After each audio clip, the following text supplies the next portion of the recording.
Welcome back, everybody. In today's video, we're going to go over my favorite topic for retirement planning, and that is tax planning and retirement.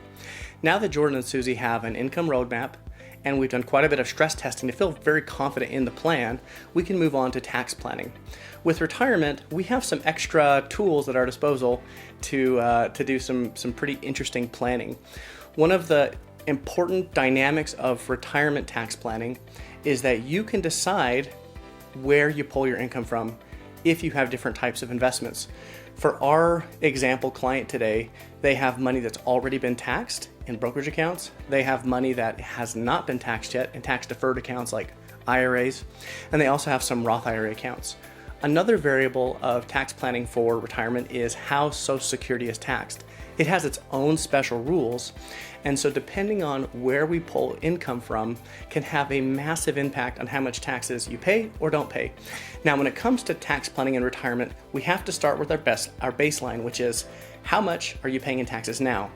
We have to then run some projections over the course of retirement. Well, luckily, we've already created a retirement income roadmap, so we have a good idea as far as how much income we can take and from what sources that income is going to come from over the full length of retirement.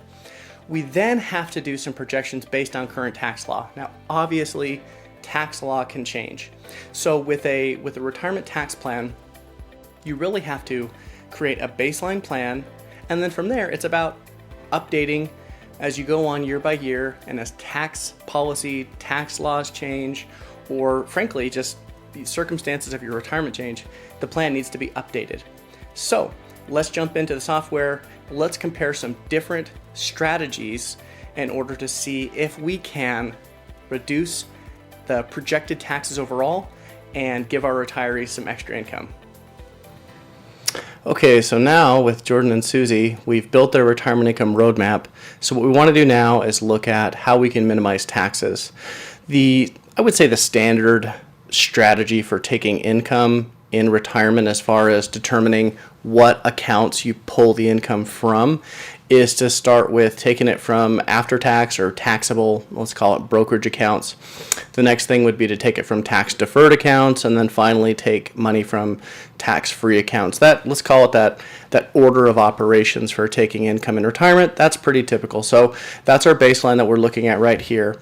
So on the screen, we have each of the years of retirement, and you can see that initially if we employ this strategy, because Jordan and Susie have quite a bit of money saved in brokerage accounts, for the first few years of retirement they have very little tax that they're paying. Each one of these bars represents ordinary income paid in retirement. So initially they have very little income tax that they're paying, but then as we get later on into retirement, it just really balloons, and you can see they're paying a lot of ordinary income tax, and then it's projected that they'll pay quite a bit of what's called net investment income tax and long-term capital gains. So again, this is based on current tax law, but this is really the starting point that we have for creating a baseline retirement income tax plan. Okay, so now we've looked at that baseline strategy. You can see here what I'm trying to do now is look at all the different ways that we could distribute money from their various accounts, and also taking into consideration their Social Security claiming strategy, their pension, and all those sorts of things to figure out what's the best strategy overall to reduce taxes. So right here you can see this is our current strategy, the one that we're using, and what we've done here is we've run different scenarios to see if we can find kind of the optimal solution as far as how to take money out of the account. So scrolling down here, what looks like is going to be the best solution is probably for them to target Roth conversions early in retirement, which basically means we're going to take money out of pre-tax accounts and transfer that over into their Roth accounts, targeting the 12% income tax bracket. So let's go ahead and run that strategy and see if it makes sense with everything else they have going on and how it impacts the taxes that they pay overall. Okay, so now we're comparing these two strategies. The first, taking it using the industry typical strategy, that order of operations from taxable, tax deferred to tax free. And this other strategy we're comparing is doing a Roth conversion targeting the 12% bracket initially in retirement. So what we're seeing on the screen in front of us are the amount of taxes paid year by year based on, this comparison. In the blue here, this shows the new strategy, the Roth conversion strategy, compared with what we looked at previously.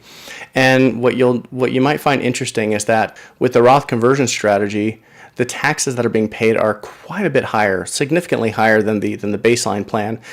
And as we go on through retirement, you can see that the taxes paid are about the same for a time, and then significantly less year by year as we get later on into retirement. Looking at now, what I guess you might ask next is whether it makes sense to go and pay more taxes up front in retirement. What if the retirees passed away, sometime in the middle of their plan? Does it really make sense to pay all this extra tax early on, when they might not, live long enough to save these taxes later in retirement? So I think it's a really good question, and we can do a break even here, which gives us a sense of, okay, how long would they have to live in retirement in order to, actually benefit from doing this tax strategy. So you can see that if we go year by year, the blue line here, this represents the new plan. The amount of taxes paid is higher all the way until about 2050. So, that's almost 25 years into their retirement. So, it might not make sense for them to do a strategy like this that's projected to have lower taxes over the long run if they don't think that they're going to live that long. So, when it comes to every strategy you use in your retirement plan, you can't look at just one data point. You have to take everything into consideration. So here we are looking at tax planning, and really maybe what's going to be the biggest driver of whether or not they do this is their family history and health. So with Jordan and Susie, parents are still alive, and they think they're going to live a long time. So this break even in their situation is not a concern.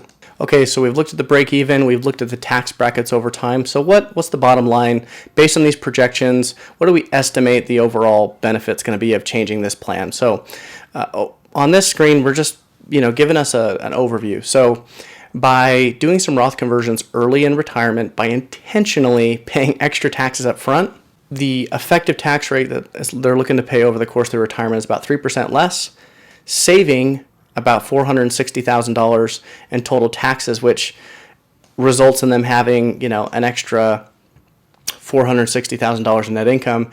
And in their case too, this isn't always the case, but you can see that their projected legacy, or what they're able to leave, to their family or to charities, that sort of thing, at the end of life is quite a bit higher too. So when it comes to tax planning, we don't know what's going to happen in the future. But under current tax law and with some projections, we can give ourselves some good insight as to what makes sense. And in Jordan and Susie's case, by doing some projections up front and planning, it's looking like it's going to make a pretty big impact on their retirement.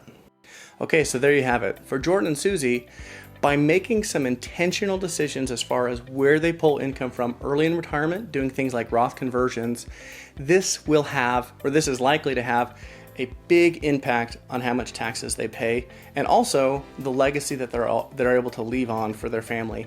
So, of course, this isn't tax advice specific for you. These are some ideas, and the purpose of this video is really to give you an understanding of some things that you should ask about or look into when it comes to planning your own retirement. So I hope this has been helpful. We'll see you next time.